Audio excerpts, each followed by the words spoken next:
رسول اللہ یا رسول اللہ یا رسول اللہ یا بسم اللہ الرحمن الرحیم الحمد للہ رب العالمین والصلاة والسلام علی سید الانبیاء والمرسلین وعلی آلہ الطیبین واصحابہ الاکرمین اجمعین اما بعد۔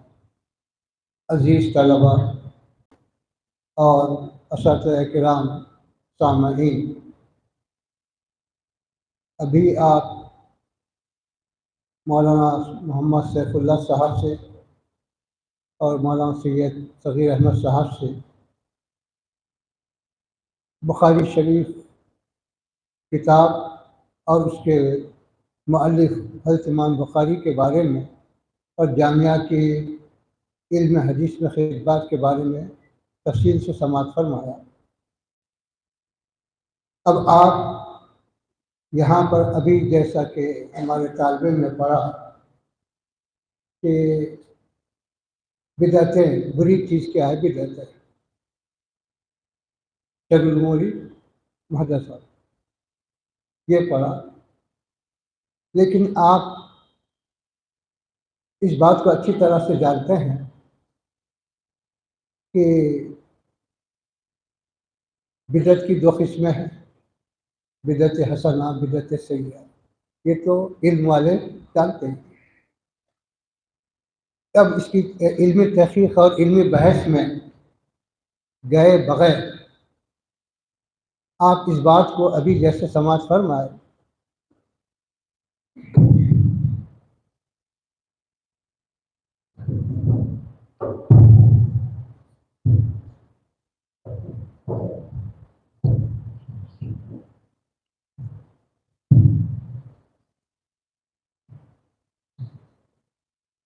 ابھی آپ نے جیسا کہ سماعت فرمایا کہ امام بخاری رحمۃ اللہ تعالی علیہ اپنے اس کتاب عظیم کو 3 مرحلوں میں طے کیا۔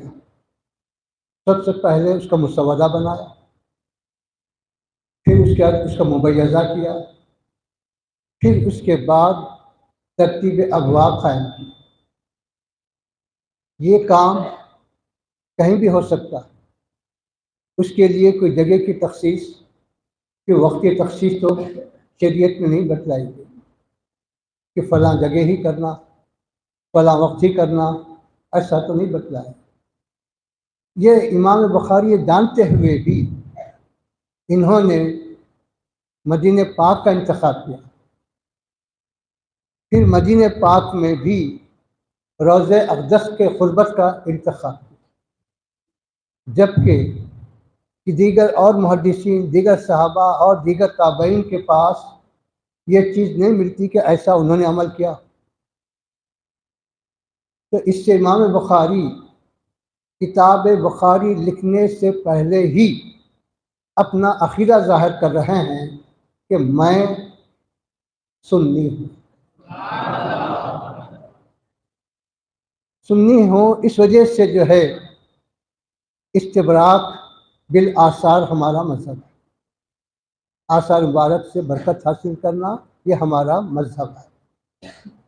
پھر ابھی آپ نے جیسا کہ سماعت فرمایا کہ آپ جو ہے جب کبھی کوئی حدیث لکھتے تو استخارہ فرماتے، یہ بھی کلمہ آیا، اور یہ بھی آیا کہ جب تک میں حضور پاک علیہ الصلوۃ والسلام سے اس کی صحت کی سند حاصل نہیں کرتا نہیں لکھتا۔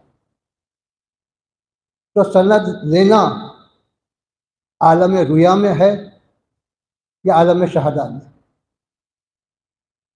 شاید عالم رؤیا کا کوئی انکار نہ کرے، لیکن اہل سنت و جماعت کا یہ عقیدہ ہے کہ عالم شہادہ میں بھی یہ ممکن ہے، یہ ہو سکتا ہے، ایسا نہیں ہے۔ کیوں کہ اہل سنت و جماعت کا یہ عقیدہ ہے کہ حضور پاک علیہ الصلوۃ والسلام اپنی حیات طیبہ کے جیسا اس دنیاوی ظاہری حیات میں آپ تشریف فرما تھے، اسی طرح اس عالم حیات میں بھی آپ باحیات ہیں۔ یہی وجہ ہے کہ آپ حدیث میں پڑھتے ہیں، کیا پڑھتے ہیں کہ دو روایتیں آتی ہیں. ایک روایت تو یہ آتی ہے کہ جو کوئی مجھ پر درود پڑھتا ہے فرشتہ مجھے اس کا اور اس کے والد کا اور اس کے مقام کے ساتھ اس کا درود میرے پاس پہنچاتا ہے. اس روایت میں کسی کو اختلاف نہیں. عین اور غین سبھی اس کو مانتے ہیں کہ یہ ہے. دوسری روایت میں آتا ہے کہ جو کوئی مجھ پر درود پڑھتا ہے تو میں خود اس کا درود راست سنتا ہوں. یہ بھی روایت ہے. تو اب راست سننے کا مطلب کیا ہے؟ کوئی 1000 میل دور سے، کوئی 25,000 میل دور سے، کوئی کہیں سے، کوئی کہیں سے، کوئی کہیں سے پڑھ رہا ہے اور ایک وقت میں کئی ہزار لوگ پڑھ رہے ہیں اور مختلف مقامات سے پڑھ رہے ہیں. ان سب کا درود سننا یہ حیات ہی کی تو علامت. سماعت حیات سے متعلق ہے، بصارت حیات سے متعلق ہے. جب تک کہ حیات نہ ہو سماعت بصارت کا سوال پیدا نہیں. تو اب اس کے بعد علماء اہل سنت و جماعت اس کی یہ تشریح کرتے ہیں کہ دونوں روایتوں میں تطبیق کی کیا صورت ہے. تو علماء نے یہ تشریح کی ہے درود سبھی لوگ پڑھتے ہیں، مختلف عقیدے والے بھی پڑھتے ہیں، مختلف خیال لوگ بھی پڑھتے ہیں، اور درود وہ لوگ بھی پڑھتے ہیں جو عشق و محبت رکھتے ہیں، جو تعلق رکھتے ہیں، جو نسبت رکھتے ہیں. تو جو عشق رکھنے والے ہیں ان کا درود میں راست سنتا، اور جو دوسرے پڑھتے ہیں ان کا درود وسیلے سے آتا ہے، فرشتے کے ذریعے سے آتا ہے. یہ اب اس کے بعد جو لوگ حیات النبی کے قائل نہیں ہیں، آپ کے سماعت و بصارت کے قائل نہیں ہیں، ان پر یہ سوال قائم کیا گیا کہ یہ بتاؤ کہ کائنات میں فرشتے افضل ہیں یا انبیاء افضل ہیں؟ سارے فرقے والے اس بات پہ متفق ہیں کہ انبیاء افضل ہیں.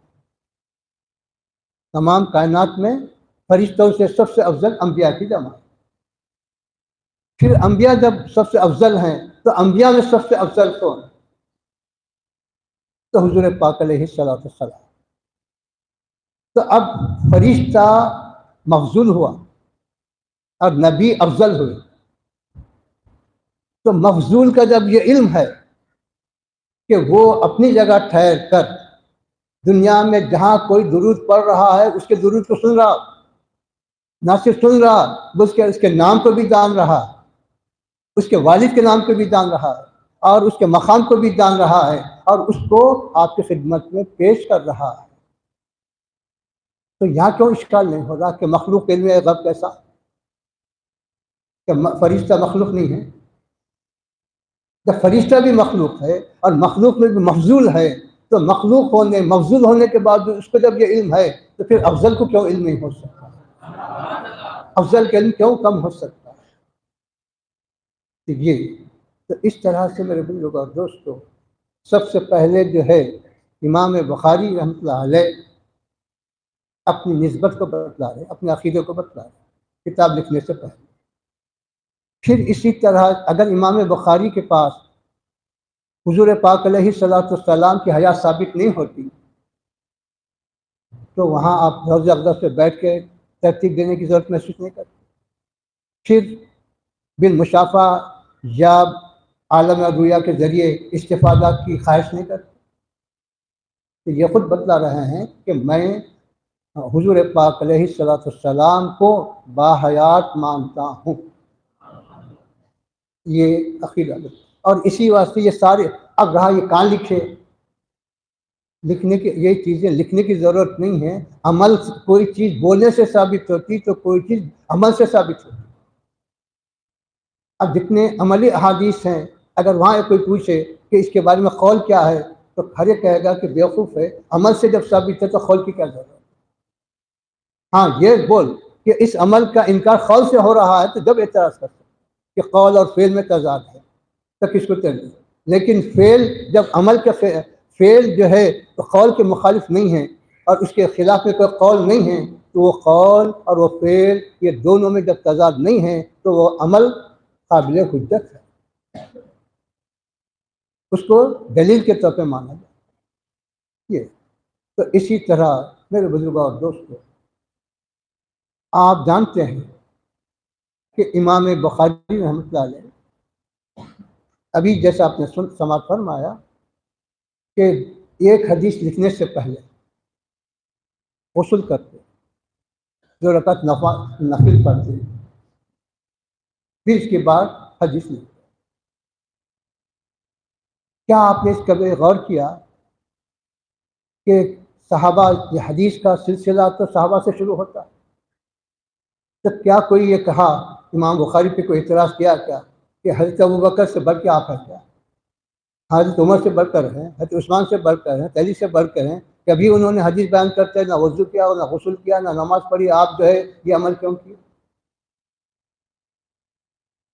کسی نے بھی اعتراض نہیں، حالانکہ امام بخاری سے ثابت ہے کہ انہوں نے ایسا عمل کیا۔ تو کوئی بدعت کا الزام لگانے والا یہ نہیں بول سک رہا کہ امام بخاری یہ بدعت کیوں اختیار کی، جبکہ احادیث کے ذریعے رد بدعت کر رہے ہیں۔ جب رد بدعت کر رہے ہیں تو پھر یہ بدعت کیوں اختیار کی؟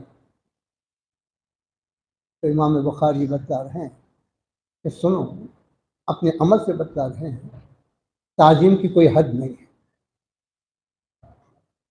محبت کی کوئی حد نہیں۔ محبت کو آپ یہ نہیں بتا سکتے کہ محبت یہاں تک ہے، اس سے آگے نہیں، تعظیم یہاں تک ہے، اس سے کے آگے نہیں، تعظیم کا یہی طریقہ ہے، اس کے خلاف اور کوئی طریقہ نہیں۔ صرف حد کس حد تک ہے کہ فرق مراتب نہ آنے، محبت اور تعظیم میں فرق مراتب نہ آنے پائیں، اس حد تک ایک حد ہے، ماں باقی اس کا کوئی طریقہ نہ متعین ہے، نہ اور کسی طریقے سے اس کی کوئی حد مقرر، یہ بتلانا چاہتا ہے۔ اب رہا یہ آپ کا بولنا ہے، کوئی بولے گا کہ بھائی امام بخاری سے غلطی ہوئی، جو بولتے بول رہے، لیکن امام بخاری نے تو ایسا کیا۔ اس کے لیے امام بخاری جو ہے لاکھوں احادیث کے حافظ تھے، لاکھوں احادیث آپ کے علم میں، ان کے پیش نظر یہ بھی حدیث تھی کہ حضور پاک علیہ الصلوۃ والسلام کے دندان مبارک جو ہے جنگ احد میں شہید ہوئے، احادیث سے ثابت ہے، سیرت سے، تاریخ سے، سب سے ثابت ہے۔ لیکن وہاں موجود جو صحابہ تھے، آپ کے اہل بیت، اہل خاندان بھی تھے، کیا کسی سے یہ ثابت ہے کہ کسی نے اپنا ایک دانت توڑا؟ کہیں ثابت۔ پھر آپ روایتوں میں پڑھتے ہیں کہ حضرت اویس قرنی رضی اللہ تعالیٰ عنہ کو جب اس کی اطلاع ہوئی تو انہوں نے اپنے دانت توڑ دیے۔ تو وہاں کوئی اعتراض یہ نہیں کیا، کیا ان صحابہ سے بڑھ کر، اہل بیت سے بڑھ کر ان کو محبت تھی؟ کسی نے اعتراض نہیں۔ تو اسی طرح بتلایا گیا کہ یہ عمل یہ بتلا رہا ہے کہ عبادات کا قاعدہ مقرر ہے، فقہا انہی روایتوں کو لے کر، محدثین انہی روایتوں کو لے کر یہ قاعدہ بناتے ہیں کہ یاد رکھ، عبادت کا قاعدہ مقرر ہے، محبت کا قاعدہ مقرر نہیں۔ عبادت میں نماز جیسا پڑھنا ویسے ہی پڑھنا پڑے گا، روزہ جیسا رکھنا ویسے ہی رکھنا پڑے گا۔ وہاں یہ نہیں کر سکتا کہ نہیں میں ضم سورہ پہلے پڑھتا ہوں، سورہ فاتحہ بعد میں پڑھتا ہوں، یہ پڑھی تو کیا وہ پڑھی تو نہیں پڑھ سکتا۔ ہاں ویسے ہی کرنا پڑے گا۔ محبت کا طریقہ اور، محبت کے اصول ہی اور، وہاں کوئی قاعدہ متعین نہیں ہے، وہ جذبات سے وابستگی ہے، وہ اظہار عقیدت ہے۔ اظہار عقیدت کے لیے کوئی قاعدہ مقرر نہیں ہے، بلکہ عشق اور محبت رکھنے والے کے اوپر چھوڑ دیا گیا، تو اپنی حیثیت سے، اپنی طاقت کے مطابق جس طرح سے بھی محبت کا اظہار کر سکتا ہے کر، بس یہ چھوڑا۔ کہ امام بخاری کے ان تمام افعال سے، ان تمام جو ہے عملی زندگی سے ہم کو یہی ثابت ہو رہا ہے کہ عشق و محبت کیا چیز ہے، بدعت کس کو کہتے ہیں، عشق میں، محبت میں بدعت نہیں آتی۔ عشق و محبت میں بدعت نہیں آتی. محبت جو ہے ایک الگ چیز ہے، عبادت الگ چیز ہے، اصول احکام الگ چیز ہے. احکام میں آ سکتی، عبادتوں میں آ سکتی ہے، محبت میں نہیں آ سکتی. اس وجہ سے امام بخاری غسل بھی کر رہے ہیں، نفل بھی پڑھ رہے ہیں، استخارہ بھی کر رہے ہیں اور دریا بھی. اسی طرح حضرت شیخ الاسلام علیہ الرحمٰن نے اپنی کتاب الکلام المرفوع میں موضوع حدیث سے متعلق تفصیلی بحث کرتے ہوئے لکھتے ہیں کہ محدثین کے پاس ان کے اپنے اصول کے لحاظ سے، ان کے اپنے خواجے کے لحاظ سے کوئی حدیث ضعیف ہو سکتی، کوئی حدیث موضوع بھی ہو سکتی، لیکن بعض وہ اللہ والے جن کو راست حضور پاک علیہ السلام سے نسبت ہے اور استفادے کا شرف ہے، تو وہ اپنے اس منزل میں راز سماعت کر رہے ہیں تو ان کی نظر میں وہ روایت اب ضعیف نہیں ہے. ادھر ظاہری طور پر اصول کے لحاظ سے ہے، لیکن ادھر باطنی طور پر وہ روایت اب ضعیف نہیں رہتی. لیکن شریعت نے قاعدہ بنا دیا، جیسا آپ پڑھیں، کہ خواب ہر ایک کا اس وقت تک حجت ہوتا ہے جب تک کہ وہ خلاف شریعت نہ ہو. اگر ایسا محسوس ہو تو اس کے ذات کے ساتھ خاص ہوگا، جو دیکھا ہے اس کی اپنی ذات کے ساتھ خاص ہوگا، عام حکم نہیں. یہ کیونکہ اگر اس کو عام کر دیا جائے تو نئے مسائل پیدا. یہ تو اس طرح سے میرے بزرگوں اور دوستوں، امام بخاری رحمۃ اللہ تعالی علیہ اتنے لاکھ احادیث میں سے انتخاب فرمائے. یہ تو اپنی جگہ حقیقت ہے. علماء یہ بحث کرتے ہیں اس میں کہ اس کے لحاظ سے اگر دیکھا جائے تو جو ہے امام بخاری کو جتنے صحیح احادیث یاد تھے 6 لاکھ 7 لاکھ، اور اس میں سے آپ جو ہے 6 لاکھ یا 7 لاکھ جو انتخاب کیے، تو اس کا مطلب یہ ہوا کہ 1% آپ انتخاب کیے کہ 99% کہاں. اور یہ بھی نہیں بول رہے کہ وہ 99% جو ہے ضعیف تھے چھوڑا، موضوع تھے چھوڑا، یہ بھی نہیں بول رہے ہیں یہ 6 لاکھ یا 7 لاکھ صحیح احادیث یاد تھے مجھے، وہ اس میں سے میں یہ انتخاب کیا. تو اس وجہ سے علماء لکھتے ہیں کہ بخاری میں کسی روایت کا آنا وہ صحیح صحت کی دلیل ضرور ہے، لیکن بخاری میں کسی روایت کا نہیں آنا یہ عدم صحت کی دلیل نہیں، کیونکہ بخاری میں نہیں ہے لہٰذا غیر صحیح یہ نہیں بول سکتے. تو یہاں یہ بول سکتے ہیں کہ بخاری میں روایت ہے وہ صحیح ہے، لیکن بخاری میں روایت نہیں آنے کی وجہ سے وہ غیر صحیح ہو یہ نہیں ہو سکتا. اس کو یہ فائدہ نہیں بنا جا سکتا. یہ اب اسی طرح میرے بزرگوں اور دوستوں، امام بخاری رحمۃ اللہ علیہ، یہ محدثین کا جو زمانہ ہے، ابھی جیسے آپ نے سماعت فرمایا کہ امام بخاری کی پیدائش 154 ہجری، 154 ہجری کا مطلب یہ ہوا کہ صحابہ کا زمانہ تو بہت ہی پہلے ختم ہو گیا، تابعین کا بھی زمانہ نہیں تھا، بلکہ امام بخاری کو تابعین میں بھی شامل نہیں کرتے. امام محدثین کا جو زمانہ ہے وہ تابعین کا بھی نہیں ہے، تابعین کا بھی نہیں. پھر تو بتلایا گا کہ دیکھو سنو، اللہ نے جو ارشاد فرمایا الیوم اکملت لکم دینکم، کہ میں آج تمہارے دین کو مکمل کیا. اور جگہ جو فرمایا کہ ہم ہی نے اس کو نازل کیا اور ہم ہی اس کی حفاظت کرنے والے. کہ جو بھی آپ پڑھتے ہیں، ہم ظاہری طور پر یہ سمجھتے ہیں، ظاہری طور پر یہ گمان کرتے ہیں کہ صاحب یہ حافظوں کی جماعت پیدا کیا اور ان کے ذریعے حفاظت ہو رہی، قاریوں کی جماعت پیدا کیا ان کے ذریعے قرات کی حفاظت ہو رہی، علماء کی جماعت پیدا کیا اس کے ذریعے سے یہ معنی مطالب کی حفاظت ہو رہی ہے، صوفیہ کی جماعت کو پیدا کیا یہ جو ہے اسرار و معارف کی حفاظت ہو رہی ہے. یہ پھر یہ احادیث کے بارے میں، لیکن حقیقت کے نقطۂ نظر سے دیکھا جائے تو یہی معلوم ہوتا کہ چونکہ اللہ سبحانہ و تعالیٰ اپنے حبیب پاک علیہ الصلوۃ والسلام کو آخری نبی بنا کر بھیجا، اور آپ کے بعد جب کوئی نبی آنے والے نہیں ہیں، کوئی کتاب آنے والی نہیں ہے، کوئی حدیث آنے والی نہیں ہے، تو اس کی حفاظت کون کرے گا؟ اس کی حفاظت خود خالق نے اپنے ذمہ لی، اللہ خود اس کا محافظ۔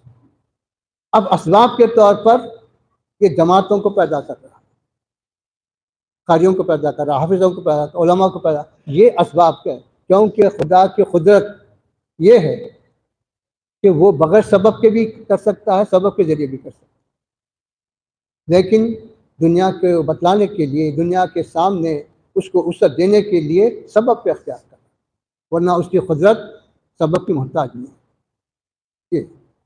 اسی وجہ سے تو آپ دیکھتے ہیں کہ یہ آیت کریمہ صحابہ کو معلوم کہ انا لہ لحافظ، لیکن حضرت عمر کے دل میں خیال میں یہ بات کیوں آئی کہ اگر حفاظ صحابہ شہید ہوتے جائیں تو کہیں قرآن جو ہے ناقص نہ ہو جائے، قرآن میں انتشار نہ پیدا ہو جائے، تو اس لیے آپ نے حضرت ابوبکر صدیق سے جو ہے خواہش کی کہ اس کی جمع اور ترتیب ہونی چاہیے۔ تو یہ اسباب کے اعتبار اللہ سبحانہ و تعالیٰ نے آپ کے دل میں یہ بات ڈالی، اور وہ چیز ایک تحریک کے طور پہ پیدا ہوئی اور اس کو قبول کیا۔ یہ لیکن جس طرح جمع قرآن کے بارے میں یہ خیال پیدا ہوا، یہ تحریک پیدا ہوئی، صحابہ کرام میں سے کسی صحابی کے خیال میں جمع احادیث کا جو ہے کوئی ذکر نہیں کہ قرآن احادیث کو جمع کرنا، کیوں؟ کیا احادیث کی ضرورت نہیں تھی کیا؟ کیونکہ آپ کی دین کی بنیاد دو ہی کتابوں پہ ہے نا، کتاب اور سنت، تو جیسے کتاب کی حفاظت ہے ویسے سنت کی بھی حفاظت۔ تو کسی چیز کی ایجاد اس کی ضرورت کی بنا پر ہوتی، یہ مقصد نہیں ہے کہ صحابہ حفاظت سنت میں جو ہے کوتاہی کرنے والے تھے، ایسا نہیں، بلکہ صحابہ تو حفاظت سنت میں سب سے زیادہ شدید تھے۔ اگر کوئی ایک لفظ بھی، ایک چیز بھی خلاف سنت دیکھتے تو جو برہم ہو جاتے۔ چنانچہ روایت ہم پڑھے ہیں کہ ایک خطیب دوران خطبہ اپنے ہاتھ ایسا جیسا وائزن کرتے ہیں، ایسا ہاتھوں اٹھاتے ہوئے، ہاتھوں پھیلاتے ہوئے، تو ایسا خطبہ دینے لگے تو دوسروں نے اعتراض کیا کہ حضور پاک علیہ الصلوۃ والسلام نے کبھی اپنے خطبے میں ایسا عمل نہیں کیا، تم کیسا کر؟ حالانکہ وہ ایک فطری طور پہ کر رہے تھے، جذباتی طور پہ کر رہے، لیکن انہوں نے اس کو برداشت نہیں کیا، یہ خلاف سنت ہے۔ تو اتنی حفاظت کرنے والے، اتنا شدت سے سنت کو جو ہے باقی رکھنے والے، کیا ان کے دل میں خیال پیدا نہیں ہوتا کہ حفاظت سنت؟ تو بتلایا کہ سنو، قرآن مجید کے لیے تواتر شرط ہے، اگر اس کے اندر تواتر کی خوبی نہ آئے تو سابقہ کتابیں جیسا تحریف شدہ ہو گئیں، کہیں خدا نہ خواستہ یہ ہماری کتاب بھی ویسی نہ بن جائے لوگوں کی۔ اس وجہ سے سب سے پہلا خیال آیا کہ جو ہے تحریف سے بچانا ہے، ضائع ہونے سے بچانا ہے، تو جمع قرآن کر، اسی سے ہم اس کی حفاظت کر سکتے ہیں اسباب کے طور۔ اب رہا پھر اسی طرح جمع احادیث، تو انہوں نے محسوس کیا کہ صحابہ کا دور ہے، صحابہ کے بارے میں یہ عقیدہ مسلم ہے کہ صحابہ کلہم عدول، صحابہ سب کے سب عادل ہیں، وہاں ان کے بارے میں فسق و فجور کا، جھوٹ کا کوئی گمان نہیں۔ سب حفاظت کی، سبھی حافظ ہیں، سبھی حفاظت کرنے والے، اور حدیث کے لیے شرط نہیں ہے کہ وہاں تواتر ہو، تواتر والی حدیث ہو تو اعلیٰ ہے ضرور، لیکن ہر حدیث کے لیے تواتر شرط نہیں ہے، بس اس کی صحت کافی ہے، حدیث کے لیے اس کی صحت کافی ہے، اور صحت کے لیے راوی کا عادل ہونا کافی ہے، اور صحابہ سب کے سب عادل۔ تو اس لحاظ سے وہ یہ محسوس کیے کہ لاکھوں صحابہ ہیں، تو جب لاکھوں صحابہ عادل ہیں اور ان کی روایت قابل قبول ہے، تو پھر یہ شرط لگانے یا یہ جو اس کی جمع بندی کرنے کی ضرورت نہ، اس لیے انہوں نے اس کی طرف توجہ دی۔ لیکن جب زمانے نبوت سے دور ہوتا گیا تو آپ پڑھیں کہ لوگوں کے اندر خرابی آئی، فسق و فجور کی کیفیتیں آنے لگی، جھوٹ، تساہل اور ذوف حافظہ بھی آنے لگا۔ تو اس ضرورت کی بنا پر محدثین کی جماعت کا اللہ پیدا کہ دیکھو اب زمانے میں خرابی پیدا ہو رہی ہے، اب سنت کی حفاظت کے لیے تم لوگ تیار۔ حالانکہ 200 سال کے بعد یہ عمل شروع ہوا، اس سے پہلے 3 کتابیں لیکن اس شکل میں نہیں۔ تو کیوں؟ یہ ضرورت کی بنا پر ہی، یہ ضرورت کی بنا پر اس کا یہ عمل اختیار ہے۔ اور امام بخاری دیگر محدثین کے مقابلے میں زیادہ سخت شرائط رکھتے ہیں، تو جن کے شرائط جتنے زیادہ سخت ہیں ان کے پاس روایت بھی اتنی ہی صحت کے ساتھ آتی ہے۔ تو اس طرح سے جو ہے آج دنیا والے جو اعتراض کرتے ہیں کہ جمع احادیث کا کام 2 صدی کے بعد ہوا تو اس پر کیا اعتماد کیا جا سکتا ہے؟ جمع کا کام شروع ہونا 200 سال کے بعد ہوا ہوگا، لیکن حدیث کا تسلسل تو ختم نہیں ہوا۔ ہاں، یہ سب ثابت کرو کہ حضور پاک علیہ الصلوۃ والسلام کے وصال کے بعد صحابہ میں حدیث نہیں تھی، تابعین میں حدیث نہیں تھی، تابعین میں حدیث کا رواج نہیں تھا۔ تو اگر یہ تم ثابت کر سکتے ہیں تو پھر تمہارا اعتراض صحیح ہو سکتا ہے کہ جب یہ تینوں زمانے تذکرے حدیث سے خالی ہیں، اہتمام حدیث سے خالی ہیں، تو 200 سال کے بعد کیسا یہ اہتمام؟ اس صورت میں اعتراض ہو سکتا ہے۔ لیکن جب اہتمام تسلسل سے جاری ہے، اس میں انقطاع نہیں ہے، تو کتابی شکل دینے میں، ایک نئی شکل میں اس کو جمع کرنے میں کوئی جو ہے خرابی نہیں۔ تسلسل ختم ہو تو وہاں اعتراض ہو سکتا ہے، تسلسل جب جاری ہے تو وہاں اعتراض نہیں آ سکتا۔ یہ وہاں ہمارے شارحین نے، علماء نے جواب دیا۔ پھر اسی طرح عزیز طلبہ، آپ جانتے ہیں کہ آج کے پرفتن دور میں قرآن مجید پہ بھی اعتراض ہو رہا ہے، احادیث شریفہ پر تو بہت زمانے سے ہو رہا ہے۔ تمہارے یہ بخاری، مسلم و فلاں یہ کتابیں پڑھنے کا مقصد صرف جو ہے ترجمہ کر لینا یا اپنے آپ کو جو ہے عالم کہلانا نہیں ہے۔ آپ کے پڑھنے اور پڑھانے کا مقصد یہ ہے اس کی حفاظت کلمات کے ذریعے بھی ہو، مضامین کے ساتھ بھی ہو، عقائد کے ساتھ بھی ہو، اور دوسروں کے اعتراضات کے جواب کے ساتھ بھی، کہ اس پر دشمن جو اعتراض کر رہے ہیں اس کا جواب بھی آپ کو دینا ہے۔ اب دشمن جو اعتراض کر رہے ہیں کہ کسی حدیث کو لیے، یہ حدیث کیسا، یہ اس پر اعتراض، اس کے رجال پہ اعتراض کرتے ہیں۔ تو آج کل دشمن یہ چاہتا ہے کہ سب سے پہلے محدثین سے، ان کی کتابوں سے اعتماد کو ہٹایا جائے۔ مسلمانوں کی جو وابستگی ہے، ان کا جو یقین ہے، ان کا جو اعتماد ہے، وہ اعتماد کو ہٹایا جائے۔ جب اعتماد ہٹ جائے گا تو ہمارا دین ناقص ہو جائے گا، کیونکہ سارا دار و مدار اب فی الوقت ان کے نقطۂ نظر سے یہ کہا جائے کہ سارا کا سارا دین کا دار و مدار کتاب پر، احادیث پر نہیں۔ تو جب یہ نظریہ قائم ہو جائے گا تو آپ کو حدیث سے جب ہٹا دیا جائے گا، اور حدیث کے اہمیت، افادیت اور اس کی حجت سے آپ کو ہٹا دیا جائے گا، اس کی شرعی حیثیت سے آپ کو ہٹا دیا جائے گا، تو آپ خود غور کیجئے کیا ہمارا دین باقی رہ سکے گا؟ ہمارا دین باقی نہیں رہے۔ یہ تو اب پھر نتیجہ کیا نکلے گا؟ اب یہ بولیں گے کہ اقیم الصلاۃ ہے قرآن میں، بس جب دل میں آیا تھوڑا جو پڑھنا ہے پڑھ لو، کبھی 2 پڑھ لو، کبھی 3 پڑھ لو، کبھی 4 پڑھ لو، کیونکہ قرآن میں تو نہیں آیا کہ ظہر کے میں یہ پڑھو، عصر میں یہ پڑھو، اور فلاں میں یہ پڑھو، ایسا تو نہیں آیا۔ جب دل میں آیا، جب موقع پڑھ لو۔ پھر اسی طرح اور بہت سارے مسائل، زکوٰۃ دینا ہے تو قرآن میں تو نہیں آیا کہ اتنے تولے سونا ہے تو جو، اتنی چاندی ہے تو جو، وہ فلاں ہے تو جو، یہ سارے چیزیں تو تفصیلات حدیث میں ہیں۔ جب حدیث سے آپ کا اعتماد ہٹ جائے گا تو بولے جائیں گے آیا فقیر 500 روپے جو زکوٰۃ ادا ہو۔ تو یہ سازش فتنے اس طرح سے اٹھ رہے ہیں، اور اٹھتے ہی رہیں گے۔ تو آپ کا کام ہے اس کو جو ہے مدلل طور پہ جواب دیں، اپنے علم کا اظہار کریں۔ پھر اسی طرح جو ہے آپ احادیث میں پڑھتے ہیں کہ محدثین جو ہے بعض راویوں کے خلاف سخت الفاظ استعمال، دجال، کذاب، وضاع، فلاں فلاں، کیوں کرتے؟ جبکہ شریعت میں کسی کی عزت لینا نہیں، حد کی عزت نہیں ہے.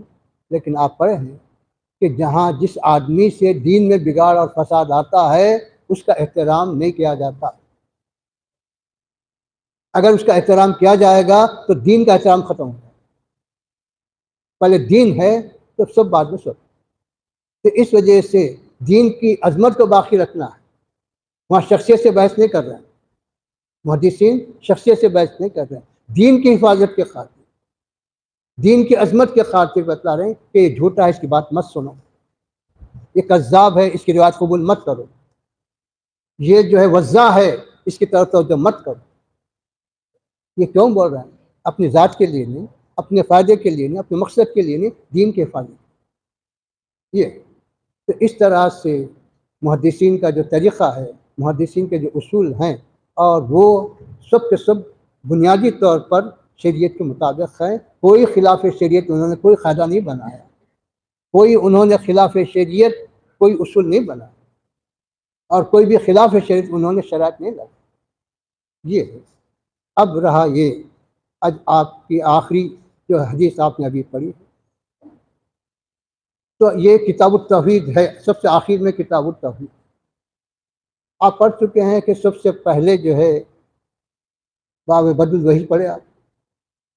اس کی وجہ تسمیہ بھی آپ کو بتلا دی گئی، کیونکہ نبوت و رسالت کا جو ہے معیار ہمارے پاس کیا ہے. نبوت و رسالت کا معیار دار و مدار ہمارے پاس کسی جماعت کے اوپر نہیں ہے، کسی قبیلے کے اوپر نہیں ہے، کسی اور طبقے کے اوپر نہیں ہے. رسالت و نبوت کا سارا دار و مدار وہی پر ہے کہ وہی ہی نبی کا ہوتا، وہ جو ہے ذخیرہ ہوتا ہے. کوئی جماعت مل کے کسی کو نبی نہیں بناتی، کوئی قوم اپنا امیر بنا سکتی، نبی نہیں بنا سکتی. نبی بنانا، رسول بنانا، یہ اللہ کا کام، یہ اللہ کی شان. قدرت کے سوا کوئی کسی کو نبی اور رسول نہیں بنا سکتا، کتنے بھی وہ دعوے کر لے. تو اور نبی نبوت و رسالت کی بنیاد وہی ہے. تو دین کا آغاز وہاں سے ہوتا ہے. بتا کہ دین کسی کے خیال کا نام نہیں ہے، دین کسی جماعت کے فلسفے کا نام نہیں ہے، دین کسی جماعت کے قوم کے رسم و رواج کا نام نہیں ہے. دین کی بنیاد جو ہے کتاب و سنت ہے، اور کتاب و سنت کا دار و مدار وہی ہے. یہ بتلانا. اب اس کے بعد پھر کتاب التوحید لائے، تو پھر یہ اس کا مقصد جو ہے ہمارے شارحین نے بے شمار تشریحات کی. بتلاتے ہیں کہ خاتمہ بالخیر ہو. تو خاتمہ بالخیر کس پہ ہوگا؟ توحید پر. جو توحید خالص ہے، تو توحید خالص میں نبوت، رسالت اور جو 6 چیزیں جو ایمان مفصل میں جو چیزیں بیان کی گئی ہیں وہ سب کے سب اس میں آئے. توحید کا مطلب یہ نہیں ہے کہ رسالت کی ضرورت نہیں ہے، نبوت کی ضرورت نہیں ہے، قیامت کی ضرورت نہیں ہے. ایمان مفصل میں جتنی چیزیں ذکر کی گئیں وہ سب توحید کے ضمن میں آ جاتی. اس وجہ سے سارے تفصیلات کے بجائے انہوں نے مختصر عنوان توحید کا، اور نام تو رکھے کتاب التوحید، اور اس بارے میں جتنے گمراہ فرقے تھے ان سب کا انہوں نے رد کیا. کسی روایت سے کسی کا رد، کسی روایت سے کسی کا رد، اس طرح مختلف احادیث کے ذریعے انہوں نے فرقہ باطلہ کا رد کیا کتاب التوحید. اب اس میں آخر میں جو باب میزان کا جو رکھے ہیں، یہاں بھی رد ہے. کیونکہ آپ پڑھے ہیں کہ معتزلہ وغیرہ جو فرقے پیدا ہوئے تھے اس زمانے میں جو ہے میزان کا، وزن اعمال کا انکار شروع ہوا، اور یہ عقلی دلیل دی جا رہی تھی کہ وزن جو ہے آپ کے مادی چیز کا ہوتا، غیر مادی چیز کا وزن نہیں ہوتا. اس سے پہلے بھی بتایا ہوں، جیسے عطر کا وزن ہو سکتا ہے، خوشبو کا وزن نہیں ہو سکتا. تو آدمی کا وزن ہو سکتا ہے، یہ عمل کا وزن کیسے ہوتا ہے؟ لہٰذا یہ عقیدہ غلط ہے. اہل سنت و جماعت اس گمراہی. لیکن اہل سنت و جماعت کے اس زمانے کے علماء محدثین سب نے جواب دیا کہ ہمارا دین عقل پہ نہیں ہے، ہمارا دین وہی پر ہے. کتاب و سنت پر ہے۔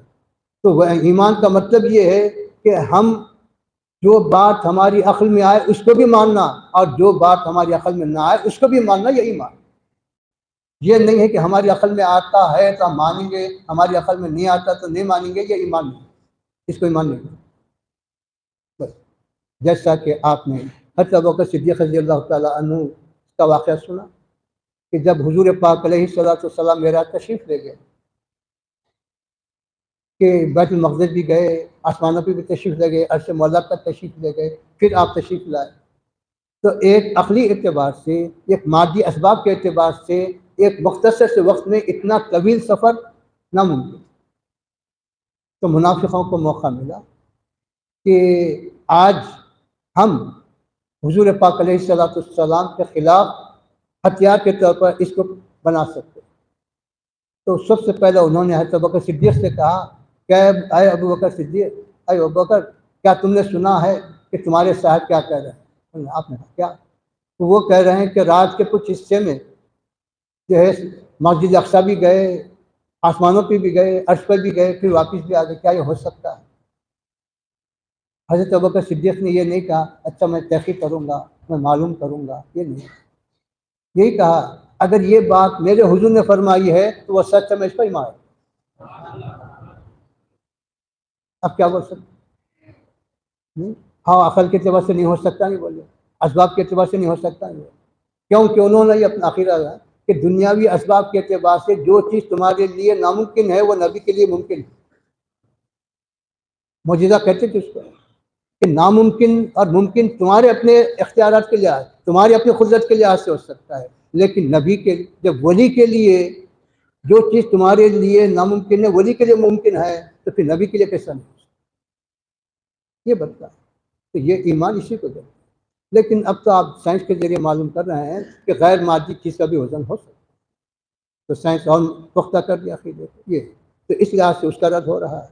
پھر اس کے بعد جو ہے سبحان اللہ و بحمدہ سبحان اللہ العظیم، یہ روایت آپ جو ہے اس بخاری شریف میں اور جگہ بھی پڑھیں۔ امام بخاری کی جیسی روایت ہے کہ جہاں شیخ بدلتا ہے تو پھر روایت کو دوبارہ لاتے، کہیں تھوڑا مضمون یا کوئی کلمہ بدلتا ہے تو پھر وہاں لاتے۔ تو یہاں تینوں روایتوں میں انہوں اپنے تین اساتذہ سے روایت کریں، اور ان کے اپنے استاد سے ہٹ کر ماں باپ کے اوپر کے جو شیوخ ہیں سو وہی ہیں، لیکن وہاں پر صرف ان کے امام بخاری کے شیوخ بدلے، تو اس وجہ سے تین جگہ لائے، یہاں بھی لائے، کتاب الدعوات میں بھی لائے، اور ایمان النزول میں بھی لائے، اس طرح سے تین جگہ یہ روایت لائے، اس کی وجہ یہ۔ اب رہا یہ کلمات کی تقدیم و تاخیر میں بھی فرق ہو سکتا ہے، نفس مضمون میں کوئی فرق نہیں، تو جب نفس مضمون میں کوئی فرق نہیں ہے تو تعارض نہیں ہوا، تقدیم و تاخیر سے کوئی حرج نہیں ہوتا، یہ بھی بتلایا گیا۔ تو اس طرح سے بتلایا گیا کہ خاتمہ بالخیر کے لیے ہمیشہ اللہ کا ذکر کرتے رہیں۔ یہ سبحان اللہ و بحمدہ سبحان اللہ العظیم آپ پڑھ چکے ہیں، ملا مبین میں سبحان اللہ کا تحقیق کر چکے ہیں، قرآن مجید میں یہ کلمہ کئی جگہ آیا، سبحان الذی اسری بعبدہ، اور کئی جگہ آیا سبحان کا لفظ نہیں جو پاکی کو بتلاتا ہے اور اضافت کے ساتھ استعمال ہوتا ہے، یہ لغوی بحث سے بھی آپ پڑھ چکے ہیں، اب اس کی آگے کی ضرورت نہیں ہے۔ تو آج کا یہ سبق جو ہے اس بات کو بتلا رہا ہے کہ ایمان کی سلامتی کے لیے اللہ کا جیسا ارشاد ہے اذکروا اللہ کثیرا، کہ اللہ کا ذکر کثرت سے کرو۔ اب کثرت سے ذکر کرنا ہے تو بتلایا گیا اس کا ایک طریقہ یہ سبحان اللہ و بحمدہ سبحان اللہ، اور اس کے علاوہ اور جو بھی ذکر ہے یہ محدود نہیں کیا گیا کہ یہی پڑھتے رہو دوسرا ذکر مت کرو، یہ نہیں بتلایا گیا۔ دوسری روایتوں میں افضل الذکر لا الہ الا اللہ بھی آیا، اور اذکار بھی بتلائے گئے ہیں، اس کے بارے میں کتابیں چھپ چکی ہیں، تو بتلایا جا رہا ہے کیونکہ امام بخاری کو یہ روایت ملی اس لیے انہوں نے اس کا ذکر کیا۔ دوسری روایتیں اگر ملی بھی ہیں تو ان کی اپنی مصلحت سے انہوں نے ذکر نہیں کیا کہ میری کتاب اختصار کے ساتھ ہے، وہ طوالت میں نہیں جاتا، یہ بھی ہو سکتا ہے۔ تو دوسروں کی نفی، اس بات سے دوسرے کی نفی نہیں، فائدہ یہی ہے کہ کسی چیز کا اس بات ہو تو اس کی وجہ سے دوسرے کی نفی نہیں، آپ پڑھ چکے ہیں۔ تو اس لحاظ سے سبحان اللہ و بحمدہ سبحان اللہ العظیم کے اس بات سے دوسرے اذکار کی نفی نہیں ہوتی۔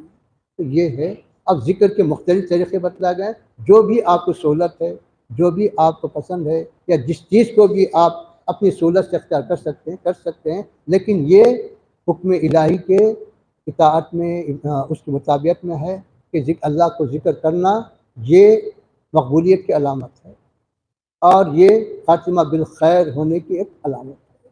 اس طرح سے میں آپ کے لیے دعا کرتا ہوں، اپنی دعا کرتا ہوں کہ پروردگار جس طرح ہم کو اس کتاب کے پڑھنے، سمجھنے اور اس کے معنی مطالب کو جاننے کی توفیق عطا فرمایا، اس کی حفاظت کی بھی توفیق عطا فرما، اس کو اپنی عملی زندگی میں جاری و ساری کرنے کی بھی توفیق عطا فرما، اور یہ کتاب، یہ کلام نبوت ہمارے لیے دنیا اور آخرت میں ہر جگہ نور کا جو ہے ذریعہ بنے، ہدایت کا ذریعہ بنے، تقرب کا ذریعہ بنے۔ صلی اللہ تعالیٰ علی خیر خلقہ و نور عرشہ وعلی آلہ الطیبین و اصحابہ الاکرمین اجمعین برحمتہ۔